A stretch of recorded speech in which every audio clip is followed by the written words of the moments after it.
Welcome to a simple English lesson on the power of prepositions. A solution by myself, Will J. Moore.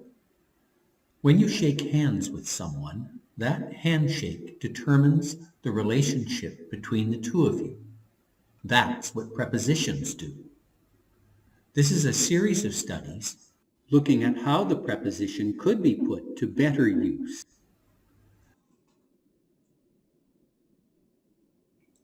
If your students are beginners, start with a picture. The Oxford Picture Dictionary is an excellent source of pictures to talk about. And I simply started asking them, what can you see? We followed the numbers. Of course, the dictionary has the vocabulary down below, so we were studying vocabulary for the first while as they became familiar with the picture and asked questions about some of the items that weren't numbered. But eventually I said, okay, now I want to know what you can see, and I want you to use the word on. And I gave the example of the woman on the bench, the child on the swing, the two girls on the tennis court.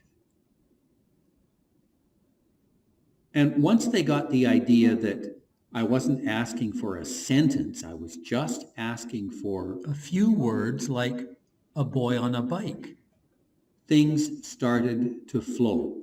We progressed to me writing them on the board and the students copying into their notebooks.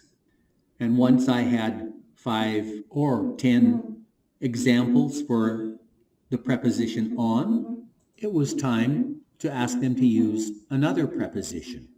What can you see? Use the word in. And some examples might be a guitar in his hands, the people in the park, the children in the sandbox, the toddler in the swing, the fish in the pond, and so on. The amazing thing was that within one class, student participation jumped from about 15% to 80% and only got better after that. This is the chart that we developed, and we began simply with the first column and the third column, putting in the preposition and the preposition phrase. And when we had a number of different prepositions, then we added the second column, which we've coded for the function as location, time, abstract. And the preposition phrase type, we didn't add that until we had done the motion prepositions. But you can start right away, simply a noun group, preposition noun group. The little dash represents the preposition. Notice at the bottom that you can have extended preposition phrases, noun, preposition, noun, and you can carry on for about 5 or 6 prepositions if you wish.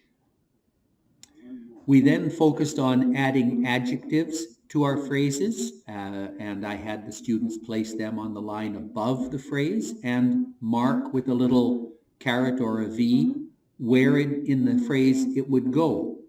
And everything counted for marks, half a mark for the little V or caret and a mark for getting a good adjective in there, a couple of marks for the phrase, and a mark each for the function and phrase type.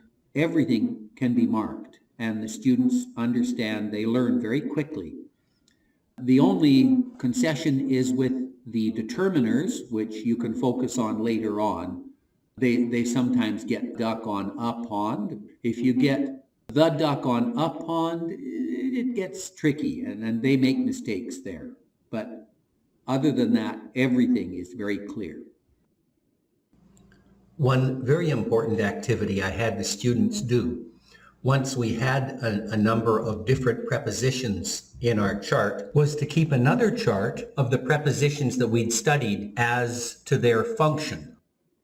We started looking at Mainly location prepositions. A boy on a bike gives you locational information. Prepositions of and for and by are much more complicated in that they don't have a direct meaning, and so they just went into a group called abstract. And when we had done those, then we got into the motion prepositions, into and out of. And they really introduce a whole new segment because we're no longer dealing with noun, preposition, noun phrases. We're now dealing with verb, preposition, noun phrases. And finally, we were able to deal with the prepositions of time. Meet you in the morning. Once I realized that this method was working, I put together a chart of 50 common prepositions that we would work with. And as we studied them, they were to tick them off or highlight them so that they would know which ones they'd studied. And we worked our way through these 50. There are over 100, but these are certainly sufficient to get the students established with their English. Each week I changed the picture that we studied, and after 2 or 3 weeks with noun-to-noun preposition phrases, we started looking at the motion preposition phrases. And I simply asked, what are they doing? Use a preposition of motion. And the examples is riding across the field, are fishing in the river, is drinking a cup of coffee, are climbing up the hill, are rafting down the river. There's all sorts of possibilities, and my students picked it up fairly quickly. So now we started a new chart, and I had the students go back to their first picture and the chart from that picture and take all the noun, preposition, noun phrases and ask, what are they doing? Use a preposition of motion. So that now the boys in the raft are racing down the river, and we have verb, preposition, noun as our additional phrase. They would add their adjectives, and now we could study adding adverbs and adverb placement, which of course is much more complicated than adjective placement. There being at least 3 locations where you can add an adverb, sometimes 4. A man in front of the tent is putting the coffee pot onto the stove. So after many examples of verb, preposition, noun, I started directing the students towards verbs that had a direct object, and we coded it capital V, little n, dash n. Adverb placement becomes a little more complicated because you cannot separate the direct object from the verb. If you look at the bottom example, a man in an official uniform is slowly riding his old horse across the valley. Notice that here I've used a V capital N, whereas in the previous example, the N is small. And this is to differentiate the 3 types of verb, preposition, noun phrases. The first type, up at the top, are racing down the river. This is an intransitive structure in that racing doesn't take a direct object. But in the second example, putting requires a direct object, the coffee pot. But looking at the bottom example, is riding his old horse across the valley. If you remove his old horse, the direct object, from the phrase, you have is riding across the valley, which is a structurally sound preposition phrase. So this direct object is an unnecessary direct object. When you start, don't get into details, just verb, preposition, noun. The verb, preposition, noun structure is called an intransitive structure, and the verb little n, preposition, noun, is a transitive structure with a required direct object, and the capital N, preposition, noun structure is called an ergative structure. It has an unnecessary direct object.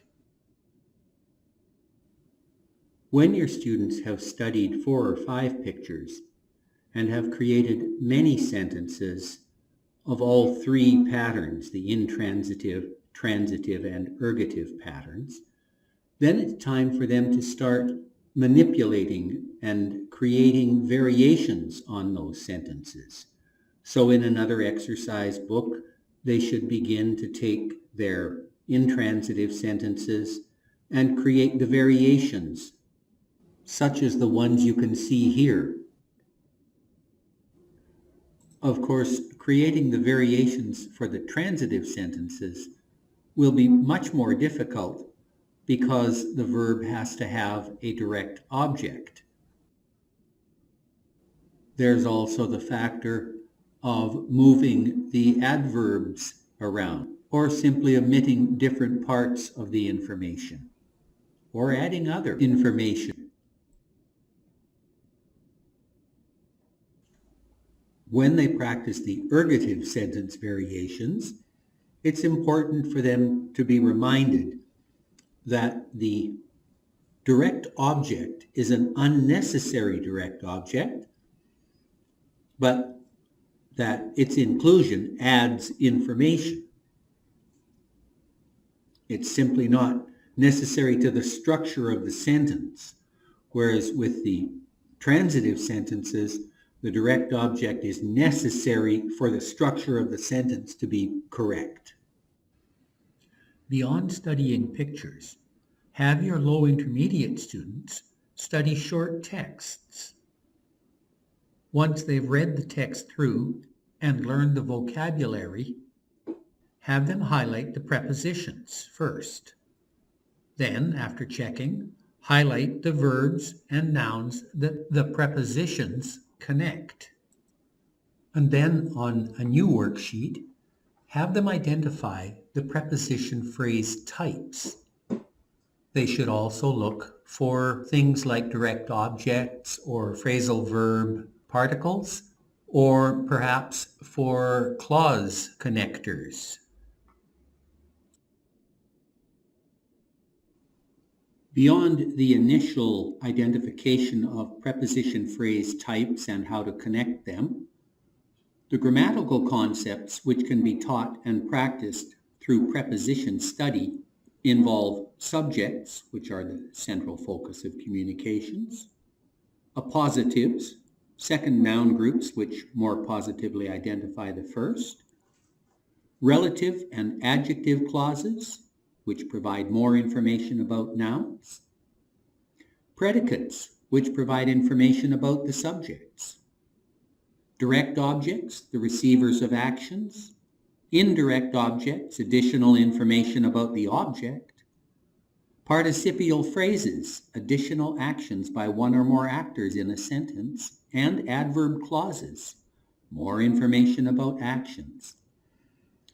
By teaching all of these structures within the sentence, students should have gained mastery of the language, all through focusing on the preposition. In one classroom study at Vancouver Island University's English Language Centre, 15 exit-level ESL students, almost ready to go to university, were instructed to create a 2-minute recording without pausing, using as many different prepositions as they could. We had studied this picture for its vocabulary a week and a half before, took a break from it, and then came back with this study in the computer lab. I gave them the examples: the family under the umbrella, the boy with flippers on his feet, man in the lifeguard chair, and certainly eating lunch at 3 o'clock, or so all types of preposition phrases were acceptable. It went quite well. They then turned in their results and I tabulated their scores. The results of this study showed that 2 of my students were able to use 10 different prepositions in that 2-minute time limit. 3 of them used 9 different prepositions, 2 of them 8, 4 of them 7. And when we get down to 6 prepositions in 2 minutes, we're beginning to worry a little bit. And certainly 5 and 4 in 2 minutes are not ready for university. That was a hoped-for result. In conclusion, prepositions should be the focus of study throughout a student's ESL learning from beginning to end. After all, "in the sky" is not a meaningful phrase. "An eagle in the sky" is a meaningful phrase. This is the end of The Power of Prepositions, a Solution. For more on this, go to asimpleenglishLesson.com and check out Course 2.